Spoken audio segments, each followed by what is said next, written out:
Hi and welcome back to my channel.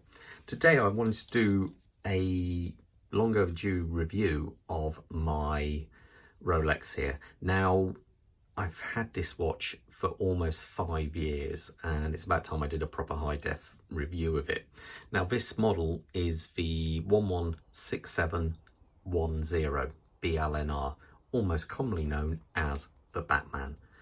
Now this watch, I've had for nigh on just coming up for almost 5 years now. So the beauty is it's actually still under warranty because this was introduced when Rolex were doing the 5-year warranties. So this is actually still covered.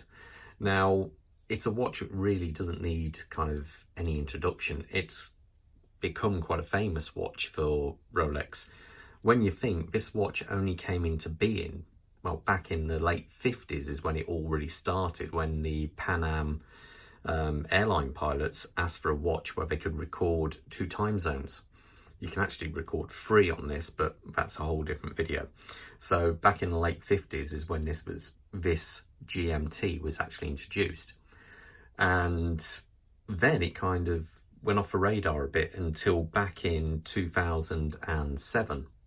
It was released again with an all black bezel. And this was the first time that Rolex had introduced a ceramic bezel.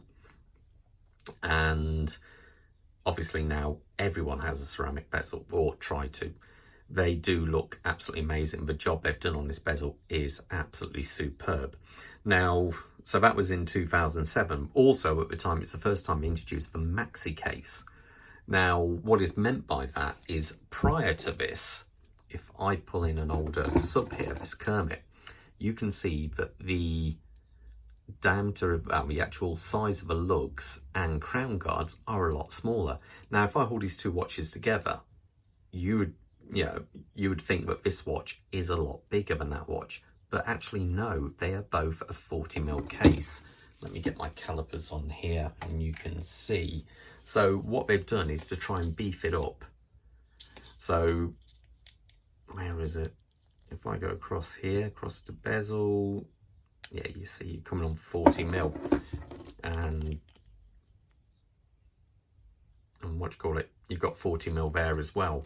But because of these chubbier crown guards, lugs, and the crown guards are fatter, it actually gives the impression the watch is bigger. Now it has a maxi dial case, as does this. That means the hour markers are fatter. And I actually prefer that as to other hands.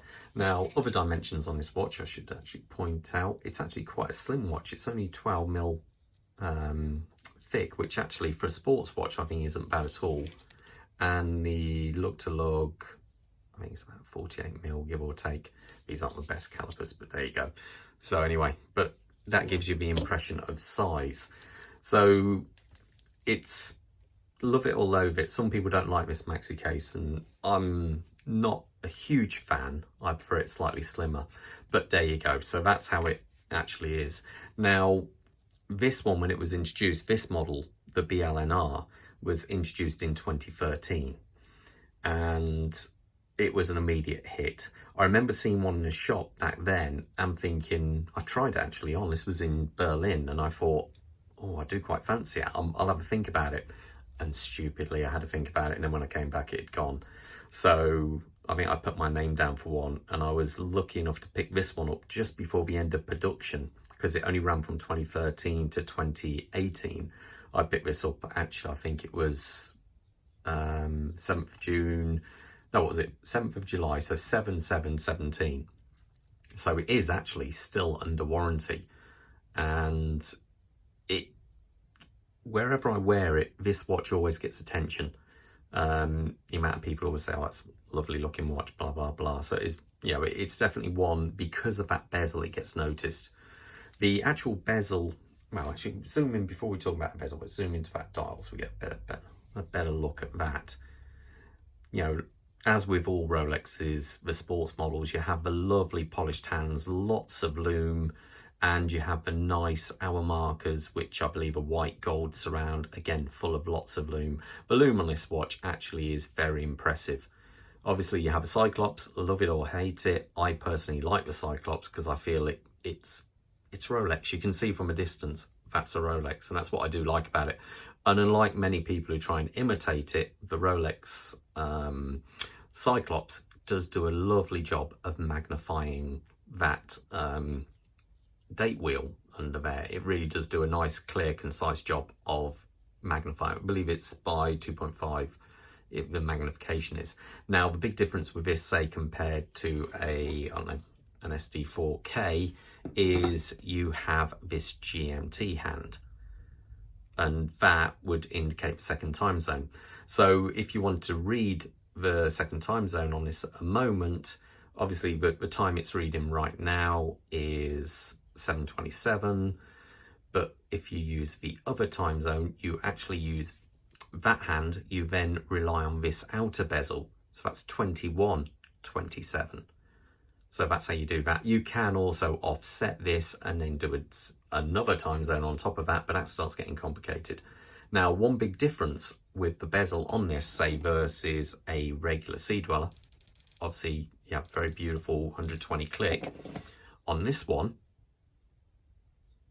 you only have 24 hours. So this only clicks around 24 times around there. So gives you an idea. I would say it's very muted. There's no sound to it. If I try and be quiet and you can hear it.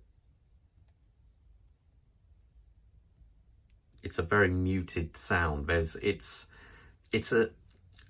one thing I love about the Sea Dwellers and the Submariners is that the bezel action is fantastic. This is very muted, not quite the same at all. And one other thing I would say, it would have been nice, I think, to have if that was a luminous, but it isn't, so there you go. The actual bezel, as we can see, is beautiful on this model. They've done an absolute amazing job of getting the black and blue without really any visible, to the naked eye, bleeding of the two colours into each other. I know if you zoom in 20 or 100 times, you can actually see a small amount, but my eye can't see it, so to me it's not there. So, but anyway, that's neither here nor there. The actual case on this, as I say, it's almost 5 years old, and I wear these watches. I wear them to work, I do a manual job, and they get covered sometimes.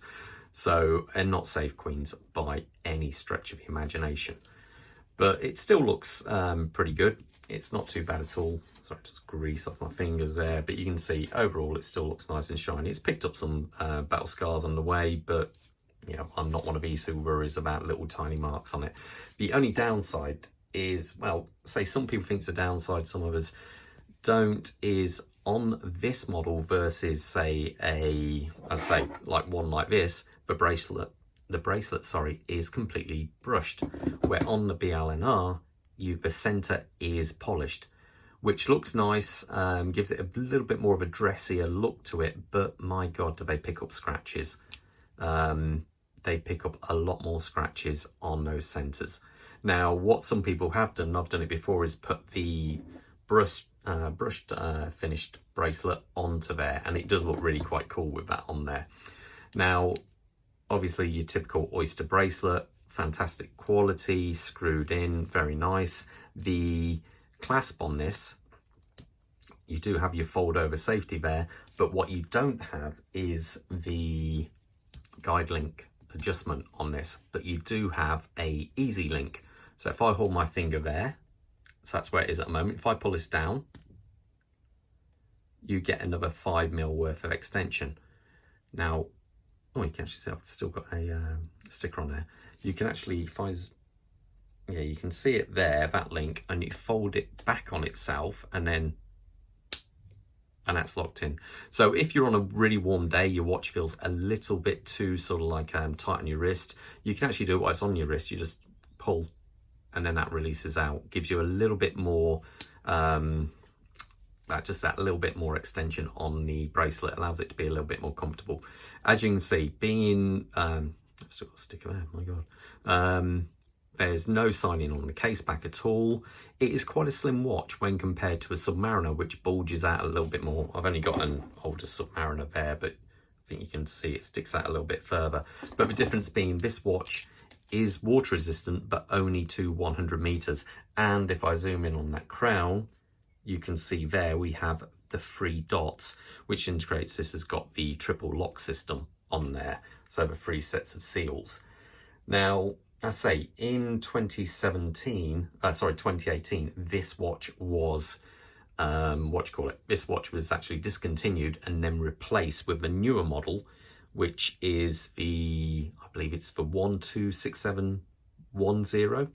And the big difference with that one is it has a Jubilee bracelet and got coined the Batgirl, because it looks a little bit more dressier than this with the Oyster, though it does have an improved movement. The movement in this is, as I remember, the 3186 with a 48-hour power reserve. Fantastic movement, tried and tested, no problems at all. The newer model has the improved 3285, which has a 70-hour power reserve. So it is a better movement, but to be fair, these seem to be heavily in demand. Back when I picked them up, I think they were about £7,000, round about that. Now, to get yourself a used one of these, I know in the UK is mad at the moment. It's round about, I think, 12 to, if it's just been serviced, or something, 14 plus thousand with all the paperwork. So it's quite a desirable watch. If I put it on my wrist, you get an idea. Oh, just a quick wrist check. I'm wearing a Breitling Colt at the moment, Colt 41 from their current range. Now, don't even have to mention accuracy with these watches, because they're guaranteed on paper for +2 -2 seconds a day. So yeah, they are just very good. As you can see there, I've got a 7¼ wrist, and I think that just looks great. It really does look good. I think the blue and the black it just gets that bit more attention than the Submariners, unless you've got like a Starbucks. But if you see just a basic black bezel watch, yeah, it's still obviously very nice, but this one seems to pop more and you get more people talking about it. So yeah, there you go, that's it on my wrist. Anyway, I will leave you to it now. If you've got any questions about a watch, please feel free to leave them in the comments below, and I'll get to you at the next review. So stay safe out there and all the best. Take care. Bye.